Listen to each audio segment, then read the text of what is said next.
एबे वर्तमान जीरो अवस्था क्रिटिकल आउ 70 to 75% बर्न आउ एबे वर्तमान मेंटली एंड फिजिकली ट्रॉमाटाइज्ड से मेंटली भी ठीक कंडीशन रे से वर्तमान नहीं आउ 70-75% बर्न है। अबे वर्तमान हमको देखा हम कि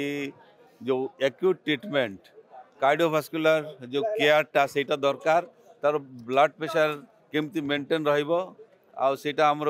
फर्स्ट इम्पोर्टेंट कथा सेटा हमें चेष्टा करछु जे ब्लड प्रेशर नॉर्मल रहिबो आउ टिके कम अछि ब्लड प्रेशर बट आउ रेस्पिरेटरी सिस्टम सेटा भी हमर वर्तमान इम्पोर्टेंट केमती रेस्पिरेटरी सिस्टम मेंटेन हो सैचुरेशन पॉइंट टिके कम अछि but on oxygen but not on ventilator and patient still is critical stage after 48 hours to 72 hours गला पर आमे जानिबा केमती कोन तार आउटकम।